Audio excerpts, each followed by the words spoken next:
Ayudé a mi madre a sentarse con cuidado en el asiento trasero del coche. Su mano, helada y huesuda, se perdía en la mía. El característico olor a desinfectante del hospital todavía impregnaba nuestra ropa, un aroma que me oprimía el pecho con ansiedad. La operación de cáncer de estómago de mi madre había sido un éxito. El médico dijo que el pronóstico era bueno, pero al verla tan pálida y agotada, no podía sentirme tranquila. Mi madre Carmen había luchado toda su vida. Justo cuando parecía que por fin podría disfrutar de su vejez junto a sus hijos y nietos, la desgracia se había cernido sobre ella. ¿Estás muy cansada, mamá? Apóyate en mí un rato, le susurré, ajustando mi postura para que estuviera más cómoda. Ella solo negó con la cabeza, sus ojos hundidos fijos en la ventanilla, donde el ajetreo de gente y coches pasaba velozmente. Estoy bien, hija. En cuanto llegue a casa, me recuperaré. El hospital es demasiado sofocante. La palabra casa me provocó un nudo en la garganta.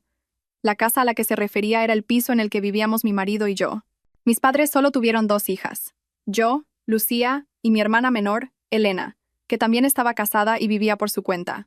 Mi padre tenía una salud frágil desde joven, por lo que mi madre cargó sola con casi toda la responsabilidad económica, trabajando sin descanso para criarnos y darnos una educación. La vieja casa del pueblo ahora estaba habitada solo por mis abuelos, en una silenciosa soledad. Cuando supe que mi madre estaba gravemente enferma, hablé con mi marido, Javier, para traerla a vivir con nosotros y así poder cuidarla mejor. Él aceptó encantado, e incluso dijo: «Tu madre es también mi madre, Lucía. No te preocupes». Sus palabras en aquel momento me conmovieron profundamente. El coche se detuvo frente al portal de nuestra moderna urbanización. Ayudé a mi madre a salir y le dije al taxista: «Espere un momento, por favor». Subo el equipaje y ahora mismo bajo a pagarle. Nuestro piso estaba en la planta 15, un lugar con unas vistas despejadas que a mi madre le encantaban cada vez que venía de visita. Mientras la ayudaba a caminar hacia el ascensor, pensaba en que en un rato le prepararía una sopa de pollo bien caliente para que recuperara fuerzas. Frente a la familiar puerta de roble, le dije alegremente a mi madre: «Ya hemos llegado a casa, mamá». Puse mi dedo en el sensor de la cerradura electrónica. Era una cerradura de última generación que Javier había insistido en instalar hacía medio año, diciendo que era segura y cómoda. Costó casi 600 euros, pero en lugar del habitual pitido y el sonido de la puerta abriéndose, una fría voz electrónica resonó: «Huella dactilar no válida. Por favor, inténtelo de nuevo». Me sorprendí, pensando que quizás tenía la mano sudada. Me la sequé en la ropa y volví a intentarlo. De nuevo, el mismo mensaje impersonal. La tercera, la cuarta vez, el resultado no cambió. Empecé a sentir que algo no iba bien. «A lo mejor se ha quedado sin pilas o está estropeada, hija», dijo mi madre, preocupada. «No creo, mamá. Las pilas de esta cerradura duran muchísimo. Probaré con el código». Cambié al modo de contraseña e introduje la secuencia de números que conocía tan bien, la fecha de nuestro aniversario de boda. Una vez más, la pantalla mostró un mensaje en rojo: «Contraseña incorrecta». El corazón se me encogió. Una sensación de inquietud recorrió todo mi cuerpo. ¿Por qué? ¿Acaso Javier había cambiado la contraseña sin decirme nada? Estaba de viaje de trabajo en otra provincia y no volvía hasta el fin de semana. Llamé al timbre, esperando que mi suegra, Dolores, estuviera en casa. Como había estado día y noche en el hospital con mi madre, le había pedido que viniera a cuidar de nuestros 2 hijos. El timbre sonó varias veces, pero tardó un buen rato en oírse un ruido desde dentro. La puerta se entreabrió y apareció el rostro de mi suegra. Me miró a mí y luego lanzó una mirada rápida y sin rastro de simpatía a mi pálida madre. «Mamá, ¿por qué no puedo abrir la puerta? ¿Le pasa algo a la cerradura?», pregunté apresuradamente. Dolores no respondió a mi pregunta. Miró directamente a mi madre y dijo con voz seca: «Buenas tardes, Carmen». Luego, se volvió hacia mí y soltó una frase que me cayó como un rayo: «¿Quién te ha dado permiso para traerla aquí?». Me quedé petrificada, sin poder creer lo que oía. «¿Qué dices, mamá? Ya te dije a ti y a Javier que iba a traer a mi madre a vivir aquí para poder cuidarla. Todos estabais de acuerdo. ¿De acuerdo? ¿Cuándo?». «Yo no estoy de acuerdo», dijo Dolores, alzando la voz. «En esta casa hay niños y no hay mucho espacio. Además, ella está enferma. ¿Cómo vamos a vivir todos juntos?». Se me hizo un nudo en la garganta. ¿Poco espacio? ¿Llamaba poco espacioso a este piso de más de 100 metros cuadrados? Intenté mantener la calma y supliqué: «Mamá, mi madre acaba de salir de una operación, está muy débil, no puede quedarse sola. Por favor, ten compasión». «¿Compasión?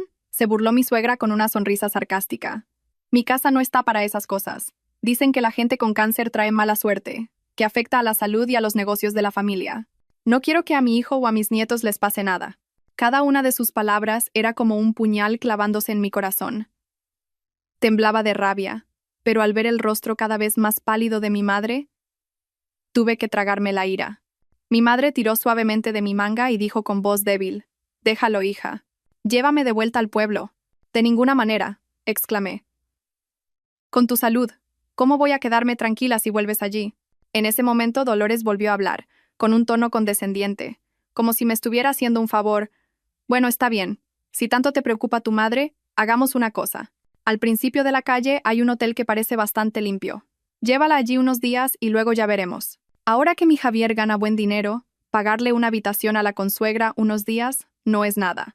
Además, los enfermos necesitan un sitio tranquilo para descansar». La frase, «mi Javier gana buen dinero», la enfatizó como si fuera una bofetada en mi cara y en la de mi madre. Me estaba recordando, de forma no tan sutil, que mi madre y yo vivíamos a costa de su hijo, que no teníamos derecho a decidir nada en esa casa. La miré a ella y luego a la puerta entreabierta. Por un instante, sentí que esa puerta no solo separaba el interior del exterior, sino que también estaba cerrando de golpe los 10 años de matrimonio que yo había creído felices. La mirada altiva y las palabras calculadoras de Dolores fueron como un chorro de agua helada que me devolvió de golpe a la realidad, haciendo que mis 10 años como esposa y nuera aparecieran nítidamente ante mí. Recordé el día que llevé a Javier a casa para presentárselo a mi madre. Éramos estudiantes de último año. Nuestro amor era puro y lleno de sueños. A mis ojos, Javier era un chico de provincias, humilde y con una gran voluntad de superación. Era inteligente, participativo, y siempre me trataba con una ternura y un respeto inmensos. Mi madre, una mujer que había criado sola a 2 hijas, tenía una visión mucho más práctica que yo. Después de la comida me llevó a mi habitación y me dijo con suavidad: «Lucía, no te prohíbo que te enamores, pero el matrimonio es para toda la vida. Javier parece un buen chico, es agradable. Pero mira su situación. Su familia en el pueblo es muy humilde. Sus padres son agricultores y tiene muchos hermanos. Ha venido a Madrid solo, sin casa, sin coche, sin nada. Si te casas con él, vas a pasar muchas dificultades». En aquel entonces, el amor me cegaba y tenía una fe absoluta en nuestro futuro. Le rebatí a mi madre con vehemencia: «Mamá, lo material se puede conseguir poco a poco. Lo importante es que me quiere y tiene ambición. Lucharemos juntos, no te preocupes». Al ver a su hija tan ingenua y testaruda, mi madre solo suspiró. En su mirada había una preocupación que en ese momento yo no pude comprender. Finalmente, por amor a mí, no se opuso más. Nuestra boda se celebró después de que ambos nos graduáramos y encontráramos trabajo estable. Todavía recuerdo como si fuera ayer la actitud de Dolores el día que su familia vino a hablar con la mía. Inspeccionó con la mirada la espaciosa casa de 3 plantas de mi madre en las afueras y luego me miró a mí, con una mirada inquisitiva, como si estuviera valorando una mercancía. Cuando se habló de la dote, dijo con total naturalidad: «Bueno, lo principal es que los chicos se quieren. Lo material es secundario. En el pueblo no tenemos muchos recursos. Así que, con el permiso de la familia, nos gustaría darles un pequeño regalo de 3.000 euros para que les dé suerte». ¿3.000 euros para una boda en Madrid? El rostro de mi madre se endureció, pero para salvar las apariencias por mí y no ponernos las cosas difíciles, asintió. Yo sabía que estaba triste y sentía que me estaban menospreciando, pero en ese momento solo pensaba que el amor de Javier era suficiente. Después de la boda, alquilamos un pequeño apartamento de una habitación para empezar nuestra vida juntos. Javier era en efecto un buen marido. Trabajaba duro y, en cuanto salía del trabajo, volvía a casa. Me ayudaba con las tareas domésticas, y a final de mes me daba todo su sueldo. Los primeros años, aunque difíciles, fueron increíblemente dulces. Juntos construimos nuestro pequeño nido y soñábamos con el día en que compraríamos nuestra propia casa. Nuestros 2 hijos, Mateo y Lucas, nacieron uno tras otro, y la carga económica se hizo cada vez mayor. El pequeño apartamento se nos quedó pequeño. Dolores vino del pueblo a visitar a sus nietos y, al ver dónde vivíamos, no dijo nada, pero su mirada estaba llena de desdén. A menudo soltaba indirectas a los vecinos. «Qué mala suerte la de mi hijo. Se casó con una mujer que no le aporta nada de su familia. Si fuera otra, sus padres le habrían dado una casa y un coche al casarse». Esas palabras llegaron a mis oídos y me hirieron profundamente, pero para evitar conflictos en mi matrimonio siempre me callé. Sabía que para Javier era difícil estar entre su madre y su esposa. A menudo me abrazaba y me consolaba. No hagas caso a lo que dice mi madre. Es del pueblo, tiene una mentalidad anticuada, pero no lo hace con maldad. Lo importante es que yo te quiero. Y entonces, llegó el gran punto de inflexión. Cuando nuestro segundo hijo, Lucas, cumplió 1 año, mi madre nos llamó a su casa para contarnos algo increíble. Nos dijo que no era bueno seguir viviendo de alquiler, especialmente ahora que los niños crecían y necesitaban espacio. Tengo unos ahorros, y con el dinero de la venta de un terreno en el pueblo que me dejó el abuelo, he juntado casi 500,000 euros. Voy a usar ese dinero para compraros un piso. Javier y yo nos quedamos atónitos. Me negué de inmediato. No, mamá, de ninguna manera. Ese es tu dinero para la jubilación. No podemos aceptarlo. Mi madre me tomó de la mano, su mirada llena de ternura. ¿Para qué quiero yo el dinero?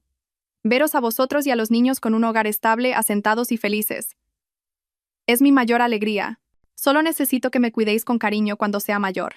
Luego se giró hacia Javier y con voz seria añadió: Pero tengo una condición, Javier. El piso estará a mi nombre. Quiero que mi hija tenga una garantía. Y en cuanto a tu madre, decidle que habéis comprado el piso con vuestros ahorros y pidiendo un préstamo. No quiero que piense que su yerno es un inútil y que depende de la familia de su mujer. Los hombres necesitan mantener su orgullo. Las palabras de mi madre me hicieron llorar de emoción y gratitud. No solo se preocupaba por mí, sino que también era lo suficientemente delicada como para proteger la autoestima de su yerno. Javier en ese momento también tenía los ojos llorosos. Tomó la mano de mi madre y balbuceando apenas pudo articular: Mamá, gracias. Prometo que nunca la defraudaré, que cuidaré bien de Lucía toda la vida. Y así fue como conseguimos este magnífico piso. El día que nos mudamos, Dolores vino de visita. Recorrió todas las habitaciones con una sonrisa radiante. Le dio una palmada en el hombro a Javier y dijo con orgullo a todo el mundo: ¿Veis? Ya lo decía yo. Mi hijo es un triunfador. En pocos años, ya se ha comprado un piso en Madrid. No fue en vano todo mi esfuerzo para criarlo. Javier y yo nos miramos y guardamos silencio, manteniendo el secreto. Le habíamos mentido diciendo que el piso lo había comprado él para proteger su orgullo ante ella, para que pudiera presumir ante sus familiares y vecinos. ¿Quién me iba a decir que esa mentira piadosa de mi madre se convertiría ahora en el arma que mi suegra usaría para maltratar a la mismísima benefactora de su hijo? Ella, por supuesto, consideraba que esta era la propiedad de su hijo, y que tenía todo el derecho a decidir sobre ella, incluso el derecho a echar a mi propia madre por la puerta. La ira me subió por la garganta. El pasado y el presente se entrelazaron, revelando una verdad cruda y dolorosa hasta el extremo. El amargo torrente de recuerdos se detuvo, devolviéndome bruscamente a la cruel realidad que tenía delante. Mi madre, Carmen, tras un momento de estupefacción ante las palabras de su consuegra, entendió lo que pasaba. Tiró de mi brazo, temblando, y su voz se quebró. Lucía, hija, déjalo. No les causes problemas a ti y a los niños. Llama a tu hermana Elena que venga a buscarme. Puedo quedarme en su casa unos días. Ver su expresión de resignación y sus ojos llenos de lágrimas me partió el alma. Había sacrificado toda su vida por nosotras, sin vivir un solo día para sí misma. Y ahora, gravemente enferma y necesitando un lugar donde apoyarse, era tratada como una mendiga que molestaba. La humillación y la furia estallaron dentro de mí. Me giré y miré fijamente a mi suegra, mi voz ya sin rastro de calma. Mamá, ¿cómo puedes decir cosas tan supersticiosas y crueles? ¿No piensas en los sentimientos de mi madre? Acaba de volver de entre los muertos. Dolores frunció los labios y se cruzó de brazos, con una actitud desafiante. ¿He dicho algo que no sea verdad? Más vale prevenir que curar. La salud de mi hijo y de mis nietos es lo más importante. Eres la nuera. Deberías pensar primero en la familia de tu marido, no estar siempre preocupándote por tu madre. La familia de mi marido. Mi madre es la persona que dio a luz y crió a la esposa de tu hijo. Es la abuela de tus nietos. Si la tratas así, ¿qué clase de educación piensas darles a mis hijos? Grité, con las lágrimas a punto de brotar. ¿Cómo los eduque es asunto mío?, respondió ella sin inmutarse. Y en cuanto a la cerradura, fui yo quien le dijo a Javier que la cambiara. También hice que borrara tu huella. A partir de ahora, esta casa la administro yo. Si quieres entrar o salir, tendrás que llamar al timbre. Y solo entrarás si yo te doy permiso. La verdad, al fin, fue revelada con un descaro absoluto. No solo impedía la entrada a mi madre, sino que quería arrebatarme mi propio derecho a ser dueña de mi casa. Quería convertirme en una inquilina en la misma casa que mi madre había comprado con su dinero. La rabia hizo que todo mi cuerpo temblara. Justo en ese momento sonó el teléfono de mi madre. Era mi hermana Elena. Seguramente llamaba preocupada para saber cómo había ido todo. Mi madre contestó, temblando, tratando de hablar con la mayor normalidad posible. Elena, ya estoy de vuelta. Sí, estoy en el portal de la urbanización de Lucía. Pero no pudo contenerse más. Los sollozos estallaron al otro lado del teléfono. Le arrebaté el móvil a mi madre y dije rápidamente, Elena, ven ahora mismo a mi casa, recoge a mamá y llévatela a la tuya. Rápido. No necesité explicar más. Sabía que mi astuta hermana entendería que algo iba muy mal. Colgué y me volví hacia mi suegra, con la mirada fría como el hielo. De acuerdo. Si es así como lo quieres, que así sea. Mi madre no pondrá un pie en esta casa. Pero recuerda muy bien lo que has hecho hoy. Ayudé a mi madre a darse la vuelta y a alejarse. Estaba tan débil que casi todo su peso recaía sobre mí. Sus pasos eran vacilantes, cada uno arrastrando una vida de amargura y sacrificio. La sombra de su espalda encorvada y delgada se proyectaba larga sobre el brillante suelo de mármol del portal. Una imagen dolorosamente contrastante. Sentadas en un banco de piedra esperando a Elena, mi madre no decía nada, solo lloraba en silencio. Sus lágrimas calientes rodaban por sus mejillas hundidas y caían sobre el dorso arrugado de mi mano. La abracé, acariciando su frágil espalda, pero ni yo misma sabía cómo consolarla. El resentimiento y la impotencia bullían en mi pecho. Odiaba la mezquindad de mi familia política y odiaba mi propia sumisión durante los últimos 10 años. Fue mi silencio, mi tolerancia, lo que les permitió volverse cada vez más abusivos, hasta el punto de no respetarnos ni a mí ni a mi familia. Apenas 15 minutos después, el coche de Elena apareció a toda velocidad. Al ver a nuestra madre llorando en el banco, su rostro se descompuso. Salió corriendo del coche y se abalanzó para abrazarla. «Mamá, ¿qué ha pasado? ¿Por qué estás aquí sentada? Lucía, ¿qué te ha hecho esa mujer?» Se volvió hacia mí, con los ojos encendidos de furia. Yo solo negué con la cabeza, tragándome las lágrimas. «Lleva a mamá a casa primero. Está muy cansada». Elena ayudó a nuestra madre a subir al coche. Antes de entrar, se giró hacia mí, su voz firme como el acero. «¿Y tú qué piensas hacer? ¿Vas a dejar que nos sigan pisoteando así para siempre?» La pregunta de Elena fue como un cuchillo que se retorcía en mi herida. Me quedé paralizada, viendo cómo su coche se alejaba, llevándose a mi madre y lo que quedaba de mi dignidad. ¿Qué debía hacer? ¿Volver a esa casa? ¿Enfrentarme a esa suegra cruel y esperar a que mi cobarde marido regresara para oírle justificar a su madre? No, no podía soportarlo más. Hoy, todo tenía que resolverse, de una vez por todas. Con ese pensamiento, respiré hondo.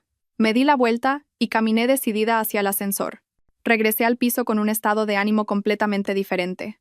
Ya no había confusión ni súplicas. Dentro de mí solo había frialdad y determinación. Llamé al timbre y, como la vez anterior, Dolores tardó un rato en abrir, con el rostro todavía lleno de una arrogancia victoriosa. «¿Qué? ¿Ya te la has llevado? Así me gusta. Entra». Lo dijo y se dio la vuelta con indiferencia para sentarse en el sofá a ver la televisión, como si no hubiera pasado nada. Mis 2 hijos, Mateo de 7 años y Lucas de 5, corrieron a abrazarme en cuanto me vieron. Ver sus sonrisas inocentes me encogió el corazón. ¿Qué culpa tenían ellos? Los llevé a su habitación, los entretuve con sus juguetes y luego volví al salón. Me planté frente a mi suegra, mi voz desprovista de emoción.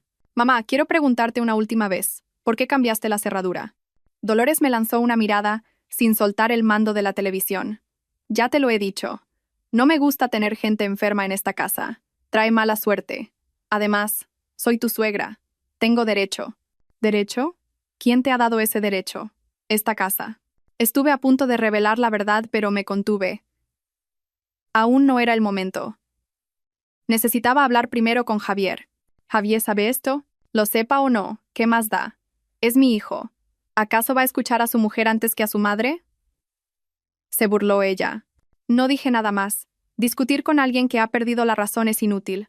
Fui en silencio a la cocina. Ordené un poco y preparé la cena. Esa noche, la cena fue tan pesada como un funeral. Solo se oía el parloteo de los niños. Mi suegra y yo no cruzamos una sola palabra. Tarde, por la noche, Javier llamó. Contesté, tratando de mantener un tono normal. «Cariño, ¿ha llegado ya tu madre? ¿Está bien?» «Ha llegado, pero no a nuestra casa», respondí con una voz gélida. Hubo un silencio al otro lado de la línea. Javier pareció intuir algo. «¿Qué ha pasado, Lucía? ¿Mi madre ha vuelto a decir algo desagradable?» «Cuando vuelvas, hablamos. No quiero hablar de esto por teléfono». Dicho esto, colgué. Conociendo a Javier, sabía que cogería un coche de inmediato para volver esa misma noche. Y, tal como esperaba, cerca de la 1 de la madrugada, sonó el timbre. Javier había vuelto. Ya no tenía su propia llave, así que tuvo que esperar a que su madre le abriera. Entró con cara de cansancio y preocupación. Me miró a mí, luego a su madre, y preguntó en voz baja: «¿Qué ha pasado, mamá? ¿Por qué dice Lucía que no has dejado que su madre entrara en casa?» Dolores se puso inmediatamente en el papel de víctima, sollozando. «Hijo, mira, apenas te vas un día y ya me está maltratando. Solo le dije que la casa era pequeña y que, como su madre estaba enferma, sería mejor llevarla a un hotel para que estuviera más tranquila. Y ya se ha puesto hecha una fiera, diciendo que soy cruel y despiadada. Pobre de mí». Javier me miró, incómodo. Yo solo esbocé una sonrisa amarga. «Ven a la habitación. Quiero hablar contigo a solas». En el dormitorio, después de cerrar bien la puerta, lo miré directamente a la cara. «Dime, ¿por qué cambiaste la contraseña? ¿Por qué borraste mi huella?» Javier evitó mi mirada, balbuceando. Yo... No me digas que no lo sabías. Tu madre ya me ha dicho que fue ella quien te lo pidió.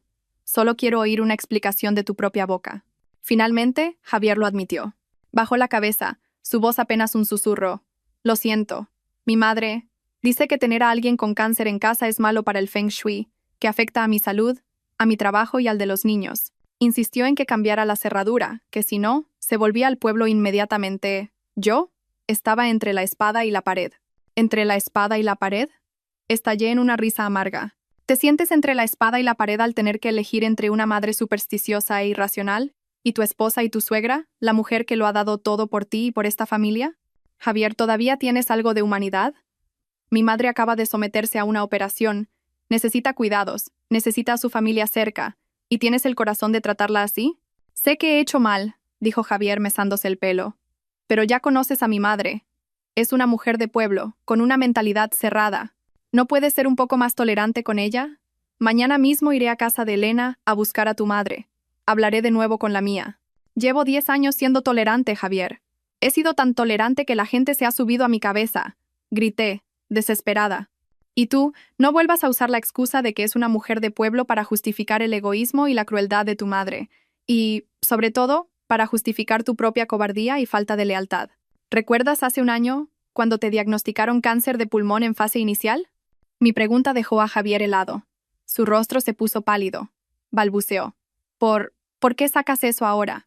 ¿Te lo recordaré? ¿Quién pidió una excedencia de un mes sin sueldo para quedarse en el hospital cuidándote? ¿Quién recorrió cielo y tierra buscando a los mejores médicos para ti? ¿Quién pasó noches en vela preocupada por ti? Fue mi madre, Javier. Mi madre te trató como a un hijo. Y hoy, ¿cómo le habéis pagado tú y tu madre? Echándola a la calle como a una pordiosera. ¿Tenéis conciencia? Las lágrimas corrían por mis mejillas. El dolor y la decepción habían llegado a su punto máximo. Javier se quedó inmóvil, como una estatua, sin poder decir una palabra. Su silencio fue el último cuchillo, el que cortó toda la esperanza y el amor que aún quedaban en mí. El aire en el dormitorio se volvió denso. Solo se oían mis sollozos ahogados y la respiración pesada de Javier. Él seguía allí, inmóvil, su rostro pasando del blanco al verde, sus labios moviéndose sin emitir sonido. Su silencio en ese momento era más aterrador que 1000 excusas o negaciones. Era una admisión, la admisión de su cobardía, de su traición, la admisión de que, en la balanza de la lealtad y el afecto, había puesto cruelmente a la mujer que le había salvado la vida bajo los pies de la mujer que le había dado a luz. Un escalofrío recorrió mi espalda. De repente me di cuenta de que el hombre al que había amado y en el que había confiado durante 10 años era en realidad un niño grande que nunca había crecido, siempre escondido tras la sombra de su madre. El amor, el respeto, la gratitud, todas esas cualidades que yo creía que poseía, resultaron ser solo una fachada perfecta. La ira ya no pudo ser contenida. Era como un río de lava hirviendo en mi pecho, quemando toda mi razón. Me sequé las lágrimas y miré fijamente a Javier. Mi voz se volvió dura y afilada como el acero. No puedes decir nada, ¿verdad? Porque sabes que todo lo que digo es verdad. Tú y tu madre sois de la misma calaña, egoístas, hipócritas e ingratos. Parece que mis palabras hirieron su orgullo. Javier explotó, con los ojos inyectados en sangre. No te pases, Lucía. Mi madre, al fin y al cabo, es mi madre. Es una persona mayor. ¿No puedes respetarla un poco? ¿Respeto? Me reí a carcajadas. Una risa amarga y enloquecida. ¿Merece respeto a alguien que no respeta a los demás? ¿Qué ha hecho tu madre? ¿Ha insultado a la mía? La ha echado de casa cuando estaba gravemente enferma. Y tú, mi marido, la has ayudado a hacerlo. ¿Y me exiges respeto? ¡Qué ridículo! No fue mi intención. Solo quería evitar problemas en la familia, gritó Javier defendiéndose. ¿Familia? Repetí, palabra por palabra, sintiendo como si estuviera escuchando el chiste más absurdo del mundo. ¿Qué clase de familia estáis intentando construir tú y tu madre? ¿Una en la que solo vuestros intereses importan y los demás tienen que sacrificarse y aguantar? Esa clase de familia no la quiero. Dicho esto, sin dignarme a mirarlo más, salí furiosa del dormitorio. La ira me guió directamente a la cocina. Mi mirada se detuvo en el juego de cuchillos que había en un soporte de madera. Sin dudarlo, saqué el cuchillo de carnicero más grande y pesado. Javier y su madre, al oír el ruido, corrieron detrás de mí. Al ver el cuchillo en mi mano, ambos palidecieron. «¡Lucía! ¿Qué vas a hacer? ¡Te has vuelto loca! ¡Suelta ese cuchillo!», gritó Javier aterrorizado. Dolores retrocedió asustada, balbuceando. Está loca. ¿Vas a matar a alguien? ¡Socorro! ¡Que alguien me ayude! Ignoré sus gritos. Mis ojos estaban fijos en una sola cosa. La cerradura electrónica de color bronce que permanecía silenciosa en la puerta. Ese objeto inanimado de 600 euros era el símbolo de la humillación que había sufrido hoy. Era el muro que había detenido a mi madre, la herramienta con la que mi suegra afirmaba su poder, la prueba de la cobardía de mi marido. Tenía que ser destruido. Levanté el cuchillo y con todas mis fuerzas lo descargué sobre la cerradura. ¡Clang! Un sonido estridente resonó cuando la afilada hoja chocó contra el duro metal, provocando una pequeña chispa. Una profunda muesca apareció en la superficie brillante de la cerradura. No me detuve. Era como una bestia herida desatando su furia. Golpeé una segunda, tercera, cuarta vez. ¡Clang! ¡Crack! ¡Plas! La pantalla táctil se hizo añicos. Los circuitos internos quedaron expuestos, la carcasa de metal se abolló y deformó. Seguí golpeando hasta que mi brazo se sintió agotado y el cuchillo casi se me escapó de la mano. La cerradura inteligente, moderna y cara, era ahora un amasijo de chatarra retorcida que colgaba patéticamente de la puerta. Por un instante el silencio fue aterrador, solo interrumpido por mi respiración jadeante. Miré los restos de la cerradura y luego el cuchillo en mi mano, sintiendo que el agotamiento me invadía. El silencio fue roto por el grito de Dolores. «Dios mío, mi cerradura de 600 euros. Maldita seas, manirrota. ¿Sabes lo duro que tiene que trabajar mi hijo para comprar estas cosas?». Se abalanzó hacia adelante, no para preocuparse por mí, ni para preguntar qué pasaba, sino para lamentarse por el objeto roto. Abrazó el amasijo de metal, llorando desconsoladamente como si hubiera perdido lo más valioso del mundo. Javier también reaccionó. Se lanzó hacia mí, me arrancó el cuchillo de la mano, lo tiró al suelo y me agarró por los hombros, sacudiéndome con fuerza. «¿Qué te pasa? ¿Has perdido el juicio? Es solo una cerradura. Podemos hablar las cosas. ¿Por qué tienes que llegar a esto? Primero le faltas el respeto a mi madre, y ahora destrozas la propiedad de la casa».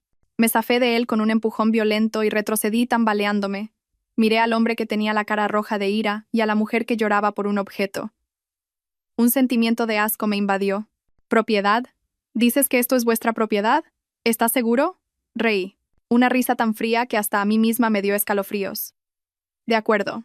Ya que no me dejáis otra salida, no me culpéis por ser cruel».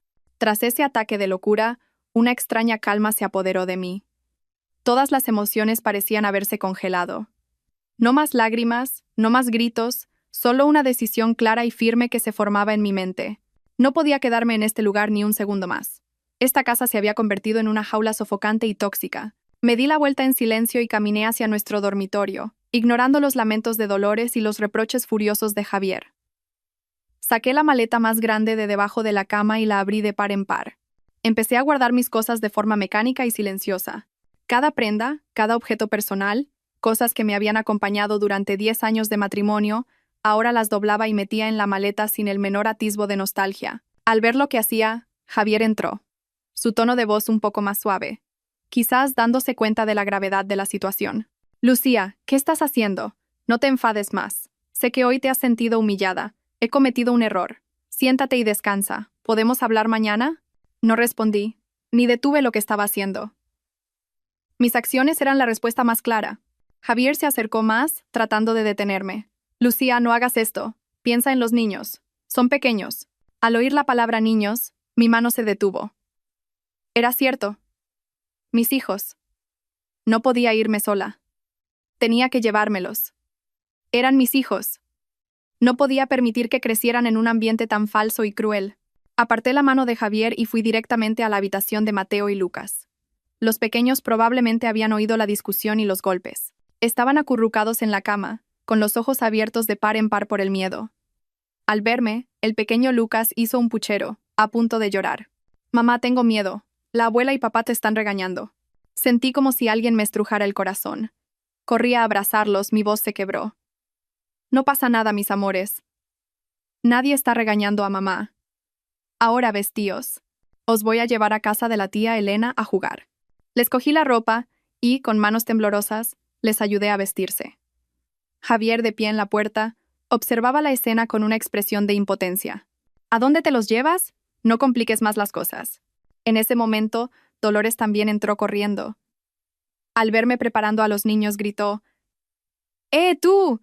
No solo te vas, sino que encima quieres secuestrar a mis nietos. No te lo permitiré.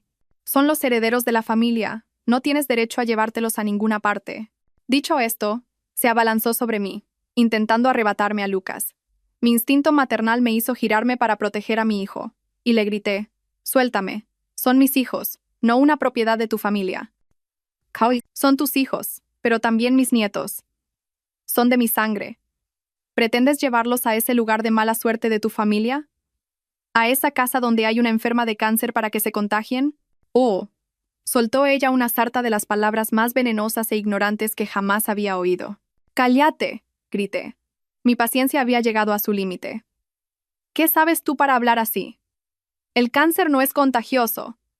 No uses tus supersticiones ignorantes para hacer daño a tus nietos. La discusión llegó a su punto álgido. Javier intentaba mediar, pero era inútil. Mamá, ya basta. Lucía, cálmate. Pero yo ya no podía calmarme. Sus palabras habían encendido la mecha de una decisión que llevaba mucho tiempo guardando. De acuerdo. Si tanto miedo tenéis a la mala suerte y a la enfermedad, os contaré un secreto. Un secreto que deberíais haber sabido hace mucho tiempo. Tomé a Lucas en brazos y puse a Mateo a mi lado. Miré fijamente a mi suegra y luego a Javier, que se puso pálido ante mi premonición. Respiré hondo y mi voz resonó clara y firme en la caótica habitación. Dices que tienes miedo de que una persona con cáncer traiga mala suerte a esta familia, ¿verdad? Comencé, mi voz tan fría que hasta yo me sorprendí. Javier y Dolores se callaron, mirándome sin entender qué pretendía. Esbocé una sonrisa sin alegría. Pues tengo que darte una noticia, suegra. Esta familia, desde hace más de un año, ya tiene a alguien que trajo esa mala suerte a casa. Y esa persona no es mi madre. Dolores frunció el ceño, confundida. ¿Qué dices? No digas tonterías. Mi mirada se clavó en el hombre que estaba petrificado en la puerta. Javier, ¿lo dices tú o lo digo yo? Javier tembló, mirándome con ojos suplicantes. Lucía, te lo pido, ¿no? ¿No? ¿Por qué no?, repliqué. La última pizca de compasión que sentía por él se había desvanecido. Cuando tú y tu madre tratasteis a mi madre con crueldad, ¿por qué no pensaste en un no? Cuando borraste mi huella, cambiaste la contraseña y me convertiste en una extraña en mi propia casa, ¿pensaste que llegaría este día? No le di la oportunidad de responder. Me volví hacia mi suegra, que seguía sin entender nada. Dije, palabra por palabra, clara y contundente, como si estuviera dictando sentencia sobre su hipocresía. Hace un año, tu precioso hijo, mi marido, Javier, fue a una revisión médica y le encontraron un tumor en el pulmón. La biopsia confirmó que era cáncer de pulmón en fase inicial. ¿Qué? Dolores soltó un grito desgarrador. Sus ojos se abrieron como platos. Se tambaleó y tuvo que apoyarse en la cama para no caer. Mientes. Mi Javier está sano como una manzana. ¿Cómo va a tener esa maldita enfermedad? Estás calumniando a mi hijo. ¿Qué miento? Reí con amargura. Pregúntale a tu hijo si miento. Pregúntale si te ocultó la verdad, diciéndote que solo era una neumonía grave que requería cirugía. Pregúntale quién estuvo a su lado en el hospital durante un mes, cuidándolo día y noche. Hice una pausa para que la verdad penetrara en su mente obtusa. No fuiste tú, ni tampoco fui yo, porque en ese momento yo tenía que trabajar para ganar dinero y cuidar de los niños. La persona que pidió una excedencia sin sueldo de un mes, la que se preocupó por cada una de sus comidas y sus horas de sueño, la que le lavó la ropa, limpió todo y se consumió de la preocupación, fue mi madre. La misma persona a la que hoy has llamado fuente de mala suerte y has echado de esta casa. La cruda verdad quedó expuesta, y un silencio asfixiante se apoderó de la habitación. Dolores me miró a mí y luego a su hijo. Su expresión pasó del asombro al pánico, y finalmente al colapso total. Señaló a Javier temblando. «Javier, ¿es verdad lo que dice? ¿Tú? ¿Estás enfermo?» Javier no se atrevió a mirar a su madre a los ojos. Bajó la cabeza, sus anchos hombros temblando. Su silencio fue la confesión más rotunda. «Dios mío, ¿por qué? ¿Por qué me lo ocultaste? ¡Ay, hijo mío!», gritó Dolores antes de desplomarse en el suelo, golpeándose el pecho y llorando desconsoladamente. «¡Qué desgraciada soy! Mi hijo. Mala suerte. Es verdad que trae mala suerte». Pero incluso en su pánico, no pronunció ni una palabra de gratitud hacia mi madre, ni mostró el más mínimo arrepentimiento por sus acciones. Solo lloraba por su hijo, por su propio destino. El egoísmo estaba grabado en su sangre. Miré a madre e hijo, uno derrumbado por la verdad, la otra llorando por su suerte, y no sentí nada más que desprecio. ¿Ahora lo entiendes? Vuestra hipocresía ha quedado al descubierto. ¿Con qué derecho habláis de mala suerte y enfermedad? ¿Con qué derecho tratáis así a vuestros benefactores? No quise presenciar más tiempo esa patética escena. Tomé a Lucas en brazos y agarré con fuerza la mano de Mateo.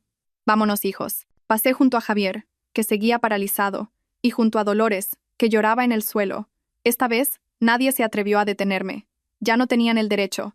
Mi espalda recta y las de mis dos hijos se recortaron en el umbral de la puerta, dejando atrás toda la falsedad, el egoísmo y la crueldad. Aquella noche, rompí la cerradura de la puerta, y con ella, la jaula que me había aprisionado durante 10 años. El taxi nos llevó a los tres a través de la noche silenciosa de Madrid. Los niños se habían quedado dormidos en mis brazos, agotados por un día de tantas emociones. Apoyé la cabeza en la fría ventanilla, viendo cómo las luces de la calle se difuminaban a través de mis lágrimas. Había llamado a Elena para decirle que me quedaría con ella y los niños unos días. Su voz sonaba preocupada, pero no hizo preguntas. Solo me dijo que tuviera cuidado en el camino. Llegamos a su casa cerca de las 3 de la madrugada. Ella y su marido, Marcos, ya nos esperaban en la puerta. Al verme en ese estado tan lamentable, con los niños en brazos, Elena corrió a ayudarme con Lucas, mientras Marcos cogía a Mateo. «Entra, hermana. Fuera hace frío». La casa de Elena no era tan grande como mi piso, pero era increíblemente acogedora. Mi hermana ya había preparado una habitación limpia y fragante para nosotros tres. Después de acostar a los niños, Elena me llevó al salón. Mi madre, al oír el ruido, se había despertado. Estaba sentada en el sofá, su rostro envejecido lleno de preocupación. Al verme, se levantó de un salto y preguntó, temblando: «Lucía, ¿qué ha pasado? ¿Por qué traes a los niños a estas horas?» Al ver a mi madre, toda la fortaleza que había intentado mantener frente a mi familia política se derrumbó. La abracé y rompí a llorar como una niña. «Mamá, no puedo más. No puedo seguir viviendo en esa casa». Mi madre y mi hermana me ayudaron a sentarme. Marcos, con gran delicadeza, me preparó un vaso de agua tibia y se retiró discretamente, dejándonos a solas. Entre sollozos, les conté todo. La cerradura cambiada, la confrontación con Javier, el momento en que rompí la cerradura y revelé la verdad sobre su enfermedad. Al oírlo, tanto mi madre como Elena se quedaron horrorizadas. Mi madre lloraba en silencio, dolida por mí y por sus nietos. Elena, en cambio, estaba tan furiosa que su cara se puso roja y apretó los puños. No podía creer que existiera gente tan desagradecida y traicionera. 10 años aguantando ya es suficiente, exclamó Elena golpeando la mesa. Te lo he dicho 1000 veces, esa gente no es de fiar. Cuanto más aguantas, más abusan. Esta vez no puedes perdonarlo. No puedes volver allí. ¿Me oyes? La determinación de mi hermana me dio fuerzas. Pero entonces miré a mi madre, sintiéndome culpable.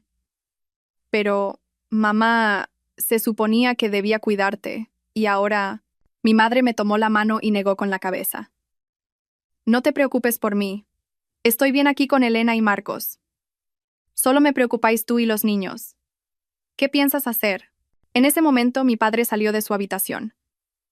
Seguramente nuestra conversación lo había despertado. Es un hombre tranquilo, cuyo único deseo en la vida es que sus hijas vivan en paz. Al escuchar la historia, suspiró con tristeza. «Hijas mías», dijo lentamente, «todo tiene solución. En un matrimonio siempre hay discusiones. Javier es un buen chico, solo que está en una situación difícil entre su madre y su esposa. Mañana lo llamaré para hablar con él, para aconsejarle. Lucía, Tú también deberías calmarte y pensar en los niños. Cuando una familia se rompe, los que más sufren son ellos. El consejo de mi padre me hizo dudar. Lo que decía era cierto, era la forma de pensar de una generación que siempre priorizaba la armonía familiar. Pero Elena no estaba de acuerdo. Papá, ¿cómo puedes decir eso?, protestó enérgicamente. Esto ya no es una simple discusión. Es una cuestión de moralidad, de pisotear la dignidad de una persona. Echaron a mamá de casa cuando estaba enferma. Trataron a mi hermana como a una sirvienta. Lucía ya ha aguantado demasiado. ¿Volver para seguir sufriendo? ¿Para que los niños crezcan en una familia donde su abuela y su padre desprecian a su madre y a su abuela materna? Eso sí que es hacerles daño. Cada palabra de Elena fue como un martillo que destrozó mis últimas dudas. Tenía razón. No podía seguir viviendo sin respeto, sin humanidad, solo por mantener las apariencias de una familia. No podía permitir que mis hijos vieran cómo su madre era humillada día tras día. Levanté la cabeza y miré a mis padres y a mi hermana. Mi voz, ahora más firme que nunca, declaró: Elena tiene razón, no voy a volver. Lo he decidido. Una semana pasó en la acogedora casa de Elena y Marcos. Fue una semana extraña. Por primera vez en 10 años, no tuve que preocuparme por lo que mi suegra querría comer, ni escuchar sus indirectas, ni sentir su mirada crítica. Dediqué todo mi tiempo a cuidar de mi madre, cocinándole platos nutritivos y paseando con ella por el pequeño jardín de mi hermana. La salud de mi madre mejoró visiblemente. Sus hijos también se adaptaron rápidamente, felices de estar con su abuela y su tía, pero en el fondo sentía un vacío y una ansiedad por el futuro. ¿Qué pasaría con mi relación con Javier? ¿Qué sería de mis hijos y de mí? Un sábado por la tarde, mientras estaba con mi madre en el porche, sonó el timbre. Era Javier. Estaba más delgado y demacrado, con la barba descuidada y la ropa arrugada. Traía una cesta de fruta y leche para los niños. No parecía el elegante jefe de departamento de siempre, sino un hombre derrotado. Al ver a mi madre bajó la cabeza. Buenas tardes, Carmen. Mi madre solo asintió en silencio y se metió en casa. Elena salió de la cocina y al verlo se cruzó de brazos. ¿Qué haces aquí? He venido a ver a Lucía y a los niños, balbuceó Javier. Quiero hablar con ella. Miré a Elena y asentí. Necesitábamos tener una conversación clara. Me senté frente a él. ¿Cómo estáis tú y los niños?, preguntó con voz cansada. Muy bien, respondí secamente. Hubo un silencio. Lucía, sé que me he equivocado. Lo siento. No debería haber escuchado a mi madre. He sido un cobarde. No quiero perderos. Sus disculpas sonaban forzadas, huecas. ¿Pides perdón y qué? ¿Te das cuenta de que tu madre también se equivocó? Mi madre... Ella también lo siente, dijo rápidamente, pero sus palabras eran pura justificación. Es una mujer de pueblo, con una mentalidad anticuada y supersticiosa. No tiene mala intención, solo se preocupa demasiado por mí y por los niños. ¿Puedes perdonarla esta vez? La misma excusa de siempre. Sonreí con amargura. Seguía sin cambiar. Seguía poniendo a su madre por encima de todo. ¿Dices que no tiene mala intención? ¿Alguien sin mala intención puede decir esas cosas tan crueles a la persona que le salvó la vida a su hijo? No te justifiques más, Javier. Al verse acorralado, cambió de táctica. De acuerdo, dejemos eso a un lado. Pero, ¿y los niños? La semana que viene empiezan el colegio. Tienen todos sus libros y uniformes en casa. No puedes dejar que pierdan clase. Piensa en su futuro. Ese fue un golpe bajo, y él lo sabía. Podía ignorar todo lo demás, pero no el futuro de mis hijos. Me quedé en silencio, confundida. Al verme dudar, insistió. Vuelve a casa, Lucía. Te prometo que esto no volverá a pasar. Hablaré seriamente con mi madre. Cambiaré la cerradura, te daré las llaves y la contraseña. La casa es tuya, de los niños. Vuelve a casa conmigo. La casa es mía, repetí sus palabras. Una idea cruzó mi mente, pero la deseché. Todavía no era el momento. La visita de Javier sembró la duda en mi familia. Esa noche mi padre volvió a insistir. Lucía, parece que Javier está arrepentido. Dale una oportunidad. Elena se opuso rotundamente. Papá, las promesas de esa gente no valen nada. Mientras esa mujer no cambie, mi hermana nunca tendrá paz. Mi madre, en medio, no sabía qué decir. Me querían, pero temían que mi familia se rompiera. Las palabras de mis padres, sumadas a la presión del colegio de los niños, me hicieron reconsiderarlo. Quizás debía darle una última oportunidad. Si no cumplía su promesa, me iría sin remordimientos. A la mañana siguiente, tomé mi decisión. Volvería. Elena me miró decepcionada, pero no dijo nada. Conocía mi terquedad. Cuando volvimos al piso, nos esperaba una escena sorprendente. Dolores estaba en la puerta, con una sonrisa forzada. Se acercó a mí y me tomó las manos. Hija mía, qué bien que has vuelto. Estaba tan preocupada. Sé que me equivoqué. Soy una vieja tonta. Perdóname, por favor. Si hubiera sido la Lucía de una semana atrás, quizás me habría conmovido. Pero ahora solo veía una actuación torpe y ridícula. Sobre la mesa había un banquete con todos mis platos favoritos. La cerradura había sido reemplazada por una normal. La cena transcurrió en una falsa armonía. Javier no paraba de servirme comida y contar chistes. Dolores mimaba a los nietos. Parecíamos la familia perfecta, pero yo sabía que bajo esa fachada había grietas que nunca podrían repararse. Sabía que se avecinaba una tormenta mucho más fuerte. La paz duró poco. Los primeros días, Dolores realmente pareció cambiar. Se volvió atenta y servicial. Javier también actuaba como un marido modélico. Me entregó un juego de llaves nuevo, diciendo solemnemente: «A partir de ahora, tú eres la dueña de esta casa». Pero yo sentía que caminaba sobre hielo fino. Sabía que la naturaleza de una persona no cambia de la noche a la mañana, y tenía razón. Una tarde, Dolores me llamó a su habitación. Cerró la puerta y con un tono confidencial empezó a hablar. «Lucía, he estado pensando mucho. Me siento muy culpable por lo que le hice a tu madre. Por cierto, ¿cómo está? El tratamiento para esa enfermedad es carísimo, y a menudo es solo para alargar un poco la vida. El dinero se va y la persona no se salva». ¡Qué destino! Poco a poco entendí su intención. «Hija, no te enfades por lo que voy a decir. Lo hago por vuestro futuro. En lugar de gastar tanto dinero en algo sin esperanza, ¿por qué no le dices a tu madre que vuelva al pueblo y pruebe con remedios naturales? Así os ahorráis ese dineral. Tienes que pensar a largo plazo. Ese dinero deberías guardarlo para cuidar de Javier, que es el pilar de la familia, o para la educación de los niños».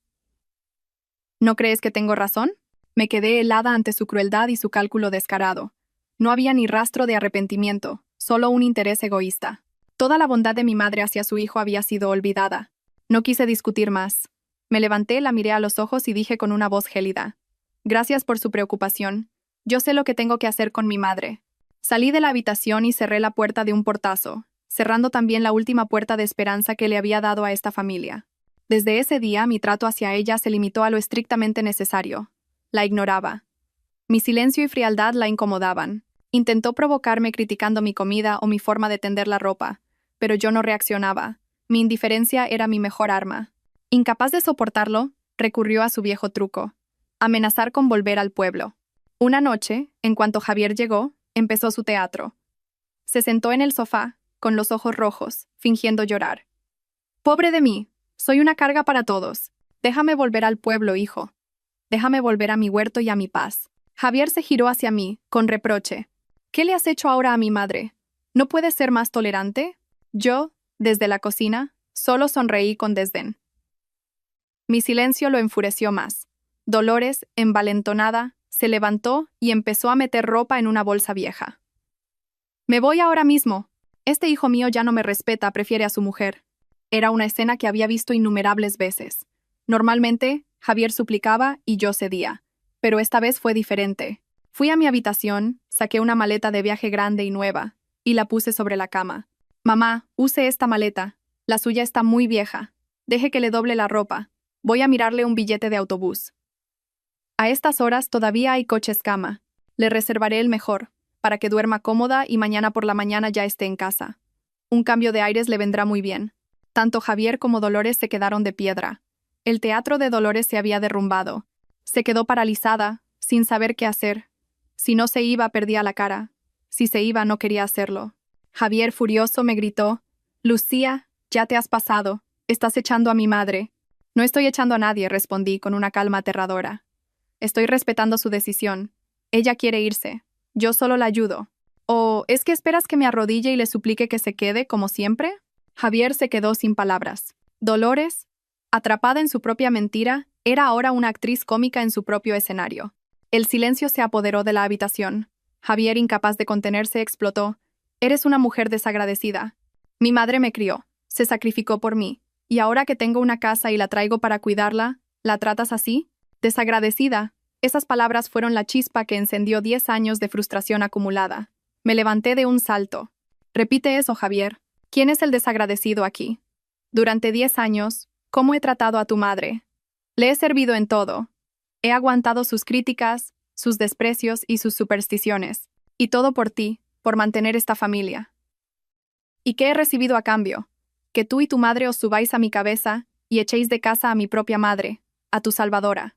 Vosotros sois los que mordéis la mano que os da de comer. No es verdad, gritó él.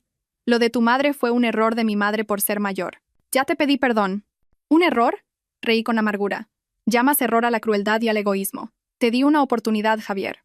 Volví aquí esperando que hubierais aprendido, pero tu madre sigue igual. Incluso me aconsejó que dejara de pagar el tratamiento de mi madre, y tú sigues ciegamente defendiéndola. Estoy agotada. No puedo seguir viviendo así. Respiré hondo, y con una voz vacía pero firme dije, divorciémonos. Las dos palabras cayeron como una bomba. Javier y Dolores se quedaron atónitos. ¿Qué has dicho?, balbuceó Javier. Divorcio, repetí.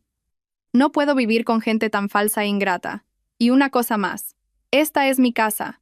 Os ruego que recojáis vuestras cosas y os vayáis. Esta última frase los sacó de su estupor. ¿Tu casa?, se burló Dolores. Descarada. Esta casa la compró mi hijo con su sudor. Tú eres una mantenida. Sí, no delires más, Lucía, añadió Javier con desprecio. Si quieres el divorcio, de acuerdo. Recoge tus cosas y vete. Los niños se quedan aquí. Mi casa no, ¿seguro?, dije con una sonrisa helada. Suegra, ¿estás segura de haber leído bien la escritura de esta casa?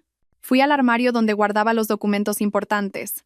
Saqué la carpeta y, en la parte superior, el certificado de propiedad. Lo abrí por la página del propietario y se lo mostré. Por favor, leed con atención quién es el propietario de este piso. Dolores entrecerró los ojos para leer. Su rostro victorioso se congeló. Luego se tornó pálido. Balbuceó el nombre en voz alta. Propietaria, doña Carmen García López. ¿Carmen García López? ¿Quién es?, tartamudeó. Javier, con la cara blanca como el papel, me arrebató el documento. Sabía perfectamente quién era. Carmen García López era el nombre de mi madre. ¿Cómo es posible?, preguntó, temblando. ¿Qué creías, Javier?, dije con una voz cargada de peso. Que con tu sueldo y los 3,000 euros de tu madre podías comprar un piso de 500.000 euros en Madrid. Déjame que os cuente la verdad. Todo el dinero para comprar esta casa lo puso mi madre. El dinero de sus ahorros de toda una vida, el dinero de la venta de las tierras del abuelo. Nos lo dio todo con la única condición de que la casa estuviera a su nombre, para que su hija tuviera un refugio si alguna vez la maltrataban. Hice una pausa, dejando que la verdad los golpeara. Tu dinero, Javier, solo alcanzó para pagar a plazos el coche del que tanto presumes. Y usted, suegra, tan orgullosa del hijo que compró casa en Madrid, ha estado viviendo de la caridad de su benefactora durante años, tratándola peor que a un perro. La verdad los destruyó. Dolores se llevó la mano al pecho, luchando por respirar. Dios mío. Fue lo único que pudo decir antes de desmayarse y caer al suelo. «Mamá», gritó Javier aterrorizado corriendo a socorrerla. El caos se desató, pero yo permanecí extrañamente tranquila. «Llama a una ambulancia», me gritó Javier llorando. Saqué el teléfono y llamé al 112. La ambulancia llegará en 10 minutos, le informé con frialdad. Si a mi madre le pasa algo, nunca te lo perdonaré, me amenazó. Es la consecuencia de vuestros actos. No me culpéis a mí, respondí con una sonrisa amarga. La ambulancia se llevó a Dolores. Javier la siguió, lanzándome una mirada de puro odio. La casa quedó en silencio, solo conmigo y los niños, asustados en un rincón. Llamé a Elena y se lo conté todo.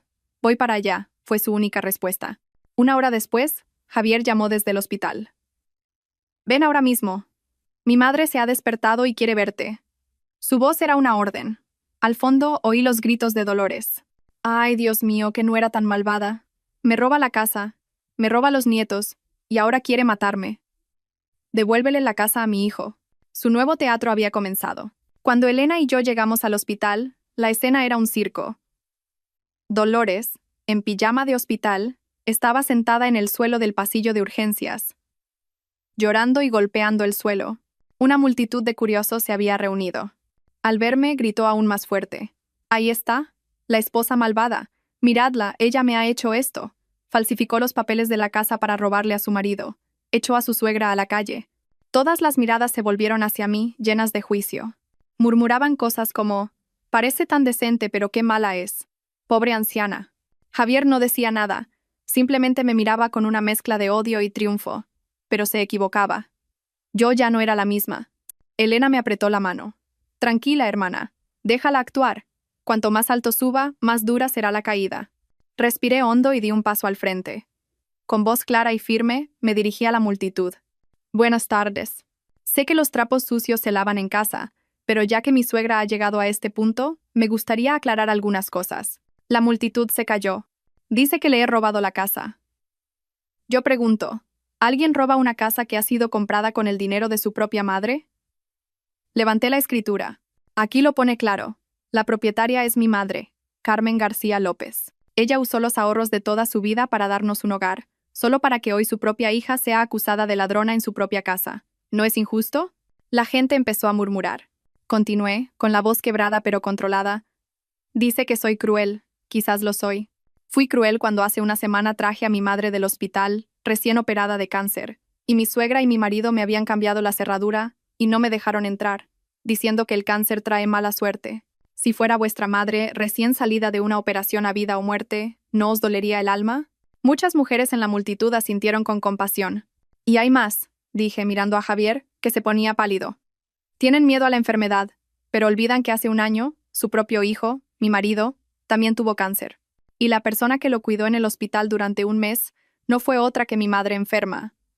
Así es como le pagan haberle salvado la vida. Decidme vosotros, ¿quién es el cruel aquí? ¿Quién es el ingrato? Una lágrima rodó por mi mejilla, pero era una lágrima de liberación.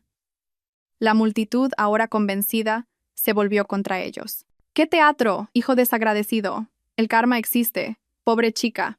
La opinión pública había dado un giro de 180 grados. Dolores se quedó sin palabras. Javier, avergonzado, arrastró a su madre dentro de una habitación para escapar de la multitud. Justo entonces llegaron mis padres. Al verme, mi madre corrió a abrazarme. Mi padre, al comprender la situación, se quedó a mi lado. Un apoyo silencioso pero firme. Elena supo que era el momento de zanjar el asunto. Entró en la habitación donde se escondían. Javier, Dolores, hablemos claro. Mi hermana ha decidido divorciarse. Discutamos los términos. Podemos hablarlo con calma, intentó decir Javier. No hay tiempo para calmas, cortó Elena. El honor de mi hermana ha sido pisoteado aquí mismo. O lo resolvemos ahora, o esta historia saldrá en los periódicos. Y entonces toda tu empresa sabrá qué clase de hombre eres. La amenaza funcionó. Primero, los niños. La custodia será para mi hermana. Podrás visitarlos los fines de semana si ella está de acuerdo. Segundo, la casa. Es de mi madre. Tenéis 24 horas para iros. Tercero, los bienes comunes. Sé que tienes un coche valorado en unos 40.000 euros y una cuenta de ahorros de 50.000 que le ocultas a mi hermana. Le darás la mitad de cada cosa, un total de 45.000 euros. Si aceptas, nos divorciaremos en paz. Si no, contrataremos a un abogado y te demandaremos no solo por el divorcio, sino también por difamación. Tú eliges. Javier, acorralado, no tuvo más remedio que aceptar. De acuerdo, acepto. Mi matrimonio de 10 años terminó así, en el pasillo de un hospital. Javier cumplió su palabra, quizás por miedo y vergüenza. Me transfirió el dinero y se fue del piso con su madre. La casa volvió a ser un hogar tranquilo. Mis padres se mudaron conmigo para ayudarme. La casa se llenó de risas de nuevo. Remodelé el piso, pinté las paredes, compré plantas. Quería borrar todo rastro del pasado. Volví a mi trabajo y me sumergí en él. La vida recuperó su ritmo. Desayunos en familia, mi padre llevando a los niños al colegio, mi madre cocinando. Por las noches, ayudaba a mis hijos con los deberes. O veíamos una película.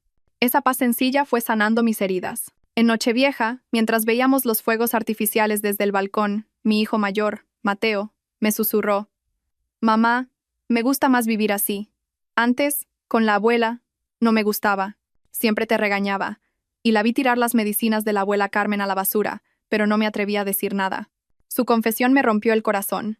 Mis hijos habían sentido todo el veneno de ese ambiente. Lo abracé con fuerza. Lo siento, mi amor.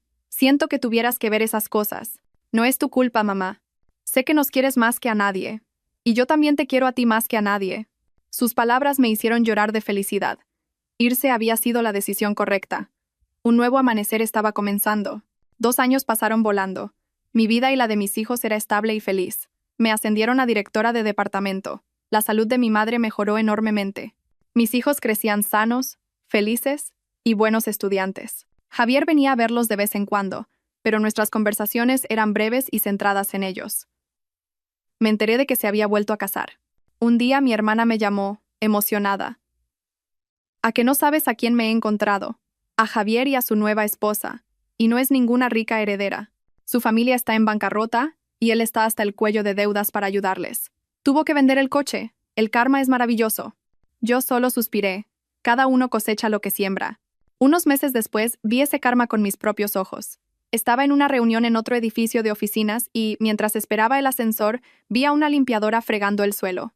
Su figura me resultaba familiar. Cuando levantó la vista, me quedé helada. Era Dolores. Estaba envejecida, consumida, con el pelo completamente blanco. El uniforme de limpieza le quedaba enorme. Ella también me reconoció. La fregona se le cayó de las manos. Intentó evitarme, pero me acerqué. No por venganza, sino por curiosidad. Se quedó inmóvil sin atreverse a mirarme, sus manos retorciéndose nerviosamente. Ya no quedaba nada de su antigua arrogancia. Finalmente susurró con voz temblorosa. Lucía, lo siento. Una disculpa, 2 años después. Ya no significaba nada para mí. Mi paz no dependía de su perdón, sino de mi propia decisión de salir de aquel fango. Me di la vuelta para irme. En ese momento, un elegante coche blanco se detuvo en la entrada. Un hombre alto y apuesto salió y me sonrió con ternura. Era Alejandro, mi pareja desde hacía 1 año. Un hombre maduro, divorciado, que me amaba y respetaba a mí y a mis hijos. ¿Has terminado, cariño?, dijo, pasando un brazo por mi cintura. Los niños esperan en el coche. Les he comprado sus pasteles favoritos. Miró a Dolores brevemente, asintió educadamente y luego se volvió hacia mí. Vamos. Asentí, sin mirar atrás. Subí al coche, donde mis hijos me recibieron con gritos de alegría. Me senté entre ellos, con la mano de Alejandro sosteniendo la mía. El coche arrancó, dejando atrás el edificio y la figura encogida de mi ex-suegra, que se había derrumbado en el suelo, llorando. A través del espejo retrovisor, su imagen se desvaneció rápidamente. Miré hacia adelante, hacia el brillante atardecer que se extendía en el horizonte. Mis hijos charlaban alegremente a mi lado. La escena era de una paz y felicidad absolutas. Sonreí, una sonrisa genuina y serena. Dejar una relación tóxica no es un final, es un renacimiento. El nuevo amanecer de mi vida, por fin, acababa de empezar.